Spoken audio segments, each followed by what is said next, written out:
Hi everybody, my name is Cassidy Robinson. I'm a district forester with the state of Iowa, and today we are outside on a beautiful December day at Lamson Woods in Fairfield. Brief history about the property. It was willed to the city in 1931 by Carrie Lamson Ross. 30 years later, around 1960, a sustainable timber harvest was conducted under the direction of Plum. 10 years later, around 1970, there was an illegal walnut harvest, followed by a legal walnut harvest.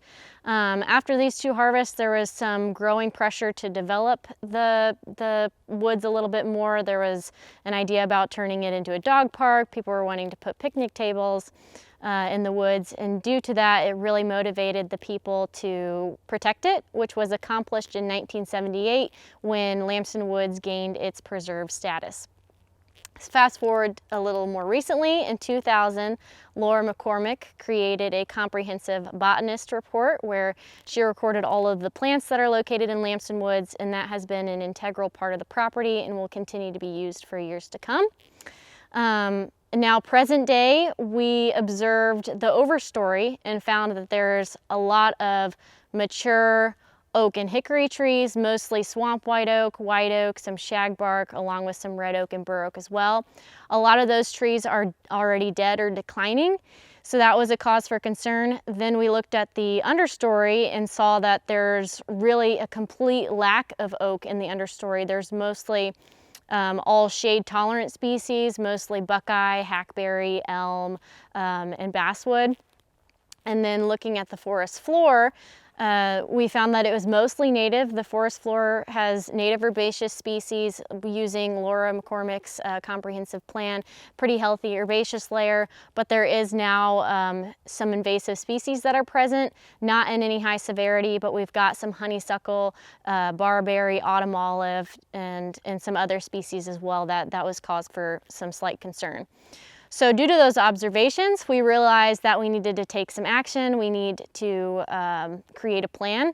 And so Ray Lane, the forester before me, along with the rest of the Arbor Committee for the City of Fairfield, created a comprehensive management plan for the property.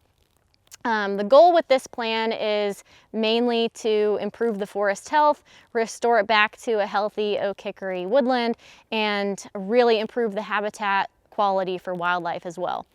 So within this plan, the 43 or 42 acres of Lamson Woods is designated into 7 different forest stands. These forest stands are based on species composition, size class, and recommended management practices. So now that we have the management plan approved, we're working on implementing that plan. The first step is actually a sustainable timber harvest.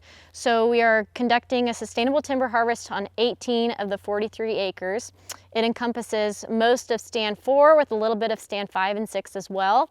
There's a total of 102 trees that we're going to be harvesting, which equates to about 6 trees per acre, so it's not a super heavy harvest.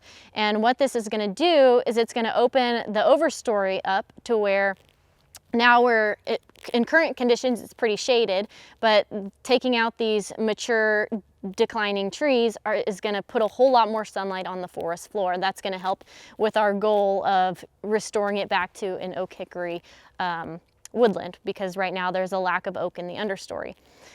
Once the trees are harvested, we're going to go back through and do what's called site prep for natural regeneration. So we've already accomplished the opening up the overstory. Now we have to open up the understory because there's still not enough sunlight getting to the forest floor so that those acorns that are there from the oaks can actually sprout and establish and grow into saplings.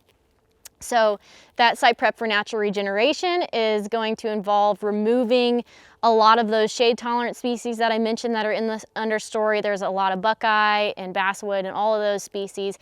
Anything from like 1 inch to 10 to 13 inches is going to be removed so that the understory has a whole lot more sunlight. The third thing that we're going to do after that is going to be a prescribed burn. The prescribed burn could be done before the site prep. Those two are kind of interchangeable. It just depends on timing. But we're going to do a prescribed burn, which is going to kickstart the soil and really set the stage for natural, successful oak regeneration. besides those 18 acres that we're doing a timber harvest on, the rest of the acres are going to see a lot of those similar practices that I mentioned aside from harvesting, including prescribed burning on some of the acres, timber stand improvement as well. That timber stand improvement will look a lot different than the harvested acres because we're not removing the understory. Most of that is going to be what's called crop tree release. So we'll be releasing specific trees to help increase their vigor, help increase their growth rate, help expand their canopies for mass production for wildlife. And those trees that we're girdling or felling to release those crop trees are going to be wildlife habitat, especially if we girdle them and leave them as what's called a snag, which is a dead standing tree.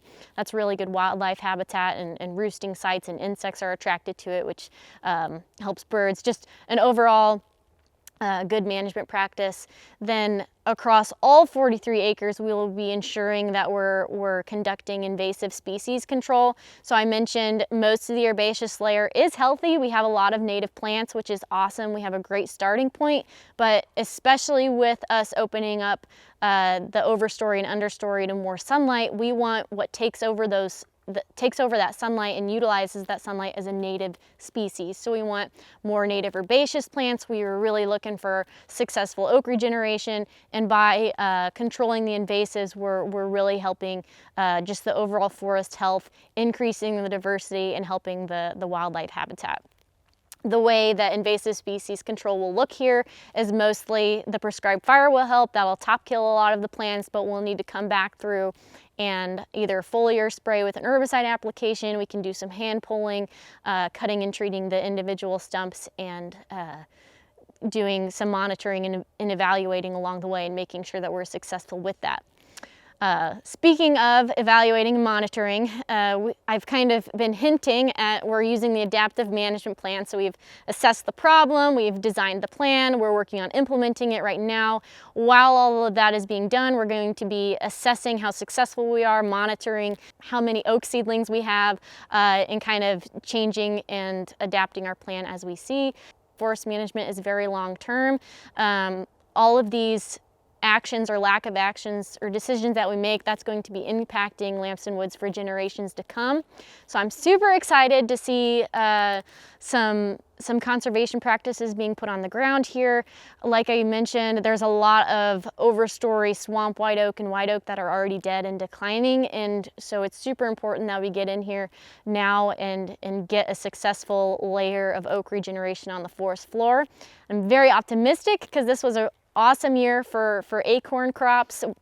Oaks don't produce a good acorn crop every single year, but this year was a really nice year for white oak. So if we can get in there and have the harvest done this winter, do the timber stand improvement this spring, maybe get the burn done before the spring, then hopefully this summer or next summer we'll have a carpet of oak seedlings to look at and cherish as our next generation at Lamson Woods.